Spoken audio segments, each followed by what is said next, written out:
CUT 2026 lecture number 70. So today I am discuss what is Q. So Q is a linear type data structure.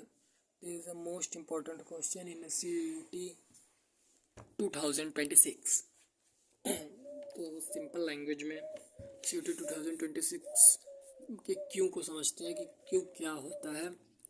यहाँ पे normal way में मैंने लिखा हुआ है, और queue is a linear type of data structure used to store data in a sequentially. मतलब अपने डाटा को किसी एक सीक्वेंस में स्टोर करने के लिए हम क्यू का यूज़ करते हैं। सिंपल टर्म्स में ये समझा जा सकता है। सीयूटी में जो मोस्ट इम्पॉर्टेंट यहाँ पे जो मैंने लाइन के ऊपर रेड मार्क किया है, queue is a linear type of data structure. CUT में हमेशा पूछा जाता है कि क्यू किस टाइप का डाटा स्ट्रक्चर है, तो उसमें हमें टिक लगाना पड़ेगा। 4 ऑप्शन होंगे। Q is a linear type data structure. Q का यूज़ किस लिए किया जाता है? डाटा को स्टोर, मैनिपुलेट एंड रिट्रीव के लिए हम क्यू का यूज़ करते हैं। एंड अगर इसे सिंपल कॉन्सेप्ट में समझें तो यहाँ पे मैंने एक सिंपल रियल लाइफ एग्जांपल को क्रिएट किया है।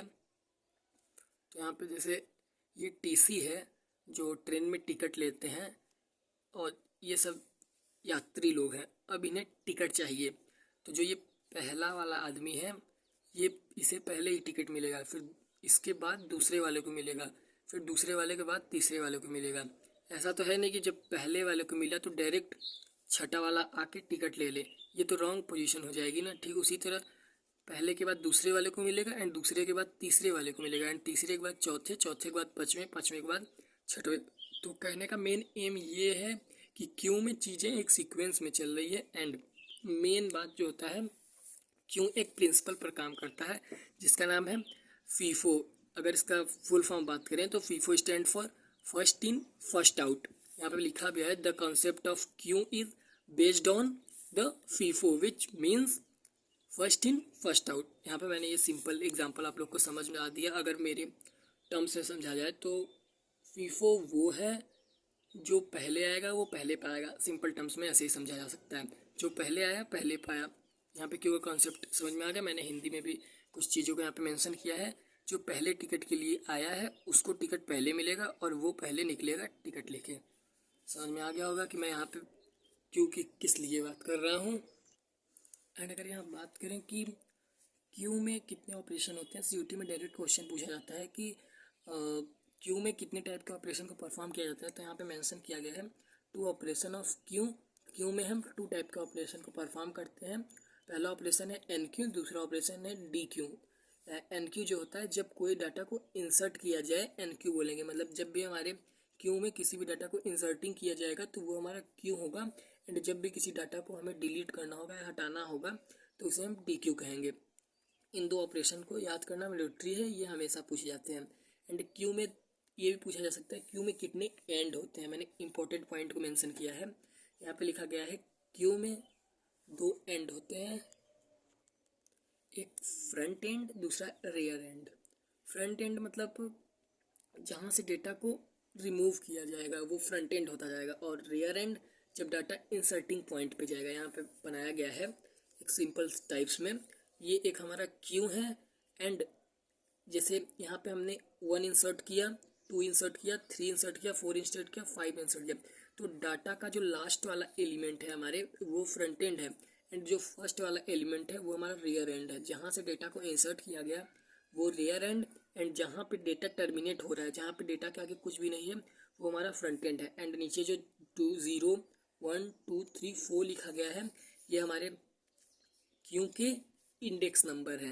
क्योंकि हमेशा कोई भी डाटा स्ट्रक्चर होगा एंड वो सीक्वेंशियल या लीनियर टाइप का डाटा स्ट्रक्चर है, तो उसका इंडेक्स जरूर होगा, तभी वो आगे लीनियर वे में परफॉर्म कर सकेगा। एंड कभी कभी सीयूटी में ये पूछा लिया जाता है कि और जो हमारा क्यू होता है शुरुआत में उसकी क्या पोजीशन होती है, मतलब किस पोजीशन में हमारा क्यू रहता है। तो मैंने यहाँ पे मेंशन किया है शुरुआत में क्यू हमारा R-1 एंड F-1 होता है। इस चीज़ को सिंपल याद कर लेते हैं, ये इम्पॉर्टेंट है CUT 2026 के लिए क्योंकि पूछा जाता है शुरुआत में क्यू हमारा किस पोजीशन में रहता है, तो r-1 मतलब जो ये रेयर होगा ये हमारा r-1 होगा, एंड जो f-1 फ्रंट होगा, ये जो फ्रंट है वो भी हमारा f-1 होगा। इसको एज इट इज याद कर सकते हैं। एंड यहाँ पे क्यों की अगर टाइम कॉम्प्लेक्सिटी पूछी जाती है तो O1 हम इसको बोल सकते हैं, क्योंकि टाइम कॉम्प्लेक्सिटी O1 होती है। कभी कभी हमसे CUT में पूछ लिया जाता है कि क्यू में 2 मेन ऑपरेशन को बताइए, तो यहाँ पे मैंने ऑपरेशन को भी मेंशन करके रखा है, एक पीक मेथड, दूसरा साइज मेथड। जैसा कि हमने स्टैक में समझा था कि जो पीक मेथड होता है वो वैल्यू को, सबसे ऊपर वाले वैल्यू को शो करने के लिए पीक मेथड का यूज़ किया जाता है। एंड साइज हमारे क्यू की साइज को फाइंड करने के लिए, शो कराने के लिए साइज का यूज करते हैं। वैसे ही मैंने यहाँ पे भी सिंपल टर्म्स में लिखा है, सबसे ऊपर वाले एलिमेंट को शो करना पीक मेथड का यूज़ करेंगे, एंड साइज मेथड क्यू की साइज को दिखाने के लिए साइज मेथड का यूज़ करेंगे। And most important last main point, type of Q. तो यहाँ पे हमारे CUT में पूछ लेगा कि इनमें से कौन सा क्यू का टाइप है, तो हम इन चारों को समझ लेते हैं। एक सिंपल क्यू होता है, सर्कुलर क्यू जो गोले टाइप में रहेगा, प्रियोरिटी क्यू प्रियोरिटी के बेस पे काम होगी, लाइक सबसे ज़्यादा प्रियोरिटी होती है मल्टीप्लिकेशन की, तो उस तरह से जिसकी प्रियोरिटी हाई रहेगी वहाँ पे उस क्यू का ऑपरेशन किया जाएगा। And D Q double ended Q भी इसे बोला जाता है। कभी कभी पूछ लिया जाता है कि डी क्यू का दूसरा नाम, तो डी क्यू का दूसरा नाम डबल एंडेड क्यू होता है। इसके मेन ये टाइप मैंने समझा दिया, simple Q, circular queue, priority Q and D Q. And अगर यहाँ पे हम क्यू के प्रोग्रामिंग की बात करें तो दिमाग में ये हमेशा डाल के चलना है कि CUT में जो DSC होगा वो पाइथन के लेवल का DSC होगा, मतलब पाइथन के ऑल कॉन्सेप्ट को यूज़ करके यहाँ पे हमें DSC को पढ़ना है। तो क्यू में भी जो भी हम प्रोग्राम लिखेंगे वो पाइथन के बेस पे ही लिखेंगे, तो आप चाहे तो इसे स्किप भी कर सकते हैं बट प्रोग्रामिंग समझ सकते हैं। यहाँ पे सबसे पहले हम पाइथन में फंक्शन को क्रिएट करने के लिए डेफ कीवर्ड का यूज़ किया जाता है। एंड यहाँ पे NQ लिखेंगे, फंक्शन का नाम NQ, एंड बीच में वैल्यू देके सेमीकोलन लगा के क्यू डॉट अपेंड, अपेंड का यूज़ होता है किसी भी वैल्यू को इंसर्ट करने के लिए लिस्ट के लास्ट में या फिर क्यू के लास्ट में, एंड यहाँ पे वैल्यू दे दिया जाएगा। एंड फिर डेफ डी क्यू, मतलब कि हमने एक नया फंक्शन बनाया डेफ डी क्यू नाम का, एंड उसमें एक कंडीशन को लगाया, अगर हमारा जो क्यू है इक्वल होगा हमारी वैल्यू के जो एम्प्टी है इस टाइम, तो प्रिंट होगा Q empty, and ills Q dot pop. अगर एम्प्टी नहीं होगा तो इसमें से हम कोई भी वैल्यू को निकाल सकते हैं, n equal to user. So I know ये कोड आपको समझ में नहीं आया होगा बट मैंने समझाने की पूरी कोशिश की है। आप जितने मैंने थ्योरी एंड मेन पॉइंट्स बताए हैं उसे लर्न करके जाएं। अगर जो हमारा CUT का स्टूडेंट है उसे कुछ भी नहीं याद होता तो जो मैंने मेन पॉइंट बताया कम से कम इसमें से 2-3 क्वेश्चन तो 100% आ ही जाते हैं। क्योंकि मेन जो क्वेश्चन होते हैं क्यू के प्रिंसिपल को लिखिए, क्यू के ऑपरेशन लिखिए, क्यू के टाइप्स लिखिए, एंड क्यू में कितने एंड होते हैं, rear and front end. Thank you.